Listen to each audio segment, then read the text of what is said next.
Hi, I'm Richard Connect, the Integrated Services Advisor working with the Department of Social Services and their partners to implement reforms underneath the KDA Settlement Agreement and the Continuum of Care reform work.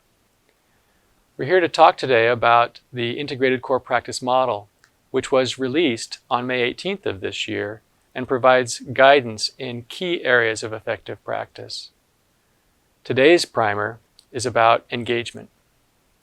The Integrated Core Practice Model contains critical guidance based upon theory, principle, and value, which guides how we engage youth and families in our systems. It's intended to align the work of probation, behavioral health, and welfare practitioners as we work jointly with young people affected by trauma in our communities.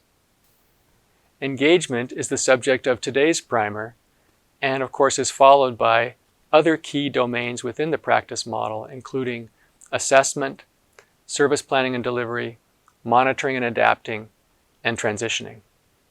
The most important takeaway from this primer is that little will do more to enhance our effectiveness and increase our own job satisfaction than engagement. The core practice model has a number of definitional terms included in it, and I'd like to emphasize that the purpose of engagement, of course, is to create an alignment of interest towards a shared responsibility for change between professionals and the young people and their families. Engagement, of course, doesn't just happen in meetings. Every time we communicate with the family via email, text, phone call, or in other informal settings, we have an opportunity to align our interest and to further the engagement process. The core practice model contains a great deal of guidance about engagement, and it's not coincidental that the first word on this slide is listen. Listening authentically to the family's story is perhaps the single most important thing we can do as professionals. Two key concepts underscore engagement. These are the ideas of vulnerability and empathy. Vulnerability means that as professionals, we look for opportunities to strategically and appropriately share how the family's story impacts us. It may be as simple as suggesting that we have similar experiences in our own lives. You might just reflect, for instance, I'm a father too, and I know that you want your son to learn how to speak respectfully to you. Empathy is perhaps the most important thing that builds and furthers engagement.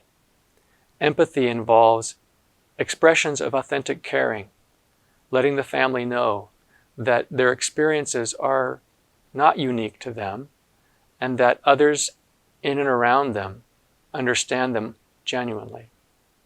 Another key aspect of engagement involves meeting the family where and when they're most comfortable and delivering services where their community partners can be most accessible to them.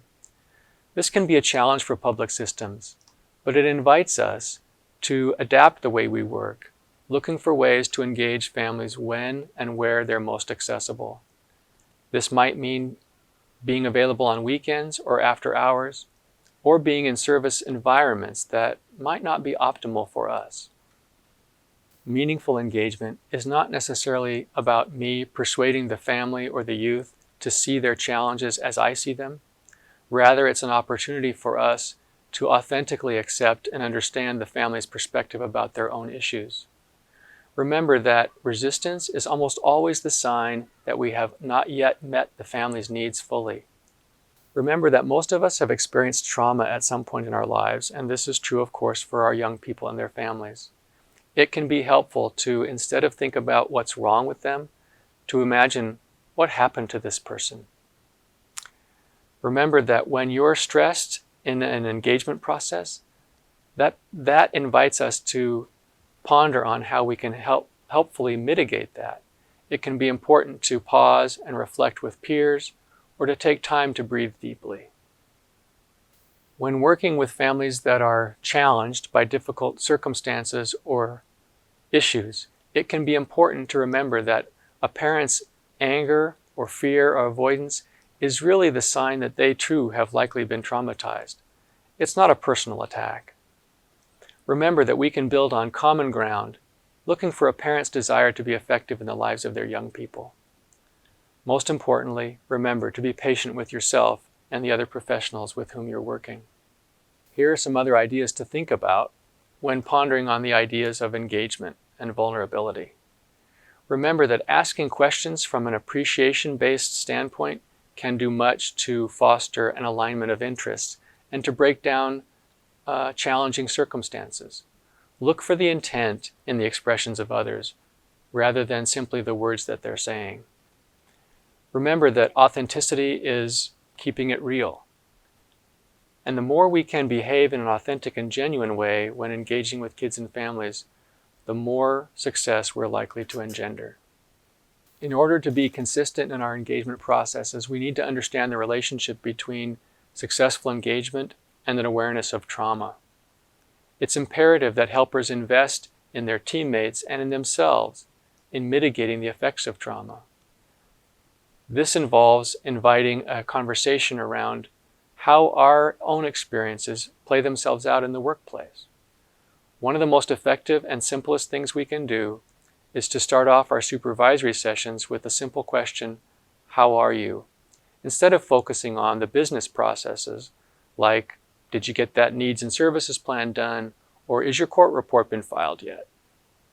Successful engagement manifests itself in many ways. Here's a short list of some of the positive outcomes that we'll experience when we behave in a most authentic and genuine fashion. I want to emphasize that the research is clear that we will experience reduced reentry and recidivism across our service spectrum as we authentically engage youth and their families. We've talked quickly about engagement today and the related concepts of vulnerability and empathy. Above all, remember that as you work with young people and their families and the communities that support them, you are the healing gift.